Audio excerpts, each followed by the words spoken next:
Major automakers have reported their earnings this week, and for the most part, pretty darn good. Now it looks like Europe's losses have been trimmed both at Ford and GM.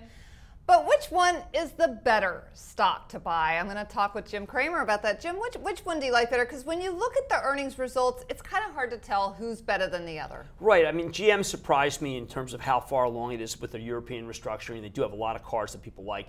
I'm still more partial to Ford, and I'm more partial to Ford because I think Ford's further along. GM, the government still has a stake in it. Let's see what the government did to dribble out. They've been saying it's going to dribble out, not do a big secondary. But I've got to tell you, I like this group, and I know there's profit taking going in the group. But that was something I predicted. I thought it would happen right when Ford reported, because a lot of people think things are going to be good. And the process of when everyone thinks something is good is that then analysts break ranks and say, well, listen, rates are going to go up, people are going to buy fewer cars.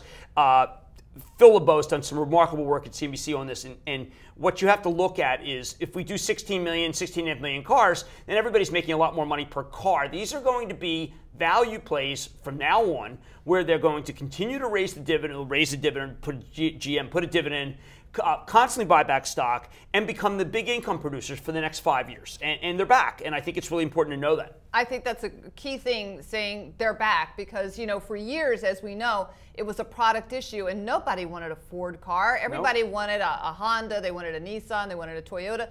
But you're seeing Ford Fusions everywhere. You're seeing Ford trucks everywhere. Yeah, and remember, Ford did trade up to $18 in 2011. It's a much better company now than it was then. It certainly had Europe. People weren't thinking. People actually thought Europe was going to be okay in 2011. One of the reasons why I think people said, pay 18. But I think it goes through 18. I also think this is the time when the estimates are really low. The estimates are still way, way too low.